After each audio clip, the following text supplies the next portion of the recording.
What could a billionaire like Elon Musk possibly spend his fortune on? The list of stupidly expensive things he owns will leave you speechless. But the craziest item of all, you won't believe it until you see it. Number 1. The submarine car. Elon Musk is always making headlines, whether it's buying Twitter or launching SpaceX rockets. He's known for his lavish spending, and even his car company Tesla sells pricey models like the Tesla Model X, which costs over $100,000. But did you know that there's one car in his collection that's even more expensive?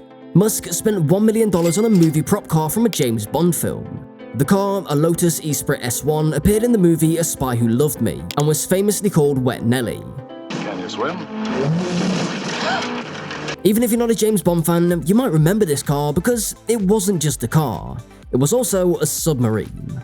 This iconic car is not just a pretty piece of cinema history, it's a symbol of innovation and imagination. Wet Nelly could seamlessly transform from a sleek roadster into an underwater vessel, which captured the imagination of fans worldwide. Can you imagine the popularity of this marvel back in '77? The car submarine design won the hearts of many people around the world and set a high bar for future movie vehicles. The Wet Nelly got its name from another Bond prop movie, Little Nelly, an autogyro from You Only Live Twice. The clever hybrid name reflects the car's capabilities and the Bond series tradition of imaginative and thrilling gadgets. Musk's fascination with this vehicle makes perfect sense when you consider his ventures into technology and innovation. Much like the creators of James Bond, Musk is pushing the boundaries of what's possible, whether through electric vehicles, space travel, or artificial intelligence. By acquiring Wet Nelly for himself, he not only owns a piece of film history, but also a symbol of groundbreaking innovation. Musk's purchase of Wet Nelly shows how far he'll go to own a piece of cinema. It's not just about the money, it's about owning something that represents a blend of luxury and technology. What other extraordinary items could he possibly have? Given Musk's knack for the extraordinary, one can only imagine the other treasures hidden in his collection. Wet Nelly might just be the tip of the iceberg. Number 2. His neighborhood. Did you know that Elon Musk owns an entire neighborhood of mansions in Bel Air? Yep, we're not joking. It all started when he bought a single home, but unlike most people, this one cost him $17 million. The mansion is incredible, with 7 bedrooms, a gym, a spa, a tennis court, and even a movie theater. Can you imagine living in a place like that? But Elon didn't stop there. He loved the area so much that he decided to buy 6 more houses in the same neighborhood. That's right, he owns 7 mansions, each with its own gym and luxurious amenities. It's almost unbelievable. Now, here's the crazy part. One of these houses is not like the others. Elon bought a house that looks normal on the outside but has some crazy weird stuff inside. It's like a Willy Wonka house. Of course, Elon wasn't planning on living in that quirky place, so he turned it into a school for his kids. Imagine going to a school in a place that feels like a fantasy world. We're talking about one of the richest men in the world here, so he can afford to buy an entire $80 million neighborhood without breaking a sweat. This is just the beginning of the stories about Elon Musk's incredible purchases. You won't believe the other amazing things he owns. Number 3. Twitter. After months of back and forth, lawsuits, and almost going to trial, Elon Musk finally acquired Twitter back in 2012. I'm curious what you guys think. We weren't listening. Oh, okay. Yep, he closed the $44 billion deal to buy the social media powerhouse, according to the facts available online. And he didn't waste any time in shaking things up. At least 4 top Twitter executives, including the CEO and CFO, got the boot. Musk had already been hanging out in Twitter's San Francisco headquarters, meeting the engineers and ad execs. The whole deal has been quite a roller coaster. Musk kept changing his mind about buying Twitter, leading to plenty of drama and legal battles. But now that it's done, Twitter's future was a big question mark at the time. Musk, who calls himself a free speech absolutist, wanted to make sure Twitter was a more open space for all kinds of commentary. He even talked about bringing back Donald Trump, who was permanently banned by the platform. And guess what? He's back. Musk's vision for Twitter, which was eventually named X, ended up stirring many issues of toxic content and misinformation, which impacted many political debates around the globe. Not a huge fan. I'm not stoked that he's acquiring Twitter. X said that it would block misleading claims about voting and election outcomes, but that was before Musk took over. There could be real-world consequences to his leadership, says David Kay, a law professor at the University of California, Irvine, who's worked with the UN on free speech issues. If world leaders see that they can push boundaries without moderation, who knows what could happen? For Twitter's board, getting this deal done was a big win. most of the traditional media companies. When Musk first agreed to pay $54.20 a share, some folks thought the price was too low.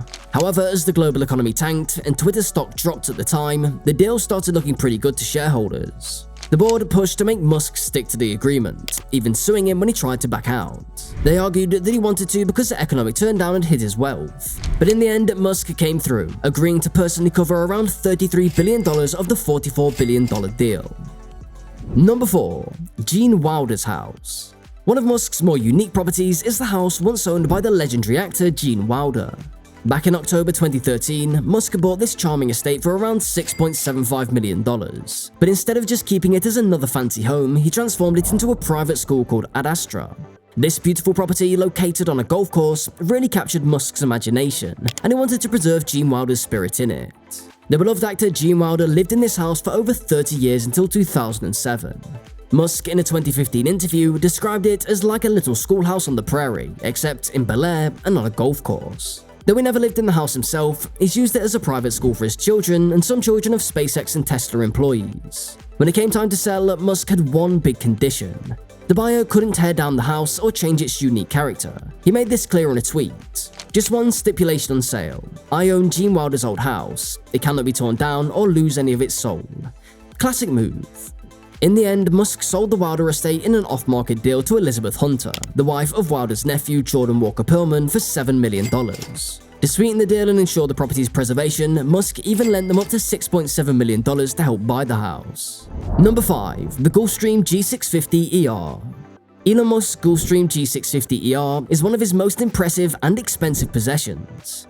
Built in 2015 and acquired by Musk in 2016, this jet isn't his first. He also owns a Dassault Falcon 900B, which he brought back in 2004. Interestingly, Musk isn't the only high-profile owner of a Gulfstream G650ER. Amazon's former CEO Jeff Bezos and football player Cristiano Ronaldo reportedly also own one. Despite Musk's claims of a frugal lifestyle, the jet stands out as an exception. In an interview, Musk emphasized that he doesn't spend billions of dollars a year on personal consumption. He noted that he doesn't own a home, a yacht, or even take vacations. I mean, the one exception is the plane, but if I don't use the plane, then I have fewer hours to work, Musk explained. Let's be honest, that doesn't sound honest at all. The Gulfstream G60ER is a marvel of aviation, offering a top speed of up to Mach 0.925. Its price starts at $66.5 million, but can go much higher with custom modifications. Reports indicate that Musk spent $700,000 on the jet in 2018 alone, flying across the US, Europe, and Asia. This plane is not just a luxury for Musk, it's a time-saving tool that helps him juggle his responsibilities at SpaceX, Tesla, and his other ventures. Elon Musk isn't all about work. He also uses his Gulfstream G650ER for some fun family getaways. When he's in Los Angeles, the jet helps zip him around, especially when he was living in his former 5-mansion compound. Model S that we were riding in. He's got a 7-bedroom, 10-bath mansion, so to speak. In 2018, Musk was a frequent flyer, racking up over 250 flights and covering more than 150,000 miles, all on his trusty jet. But owning and flying a plane like a G650ER isn't cheap. It costs around $3,662 per hour, adding up to millions of dollars in operating costs. So, which of these items shocked you the most? Let us know in the comments section below. Hit that like button and subscribe for more engaging content. I'll see you in the next one.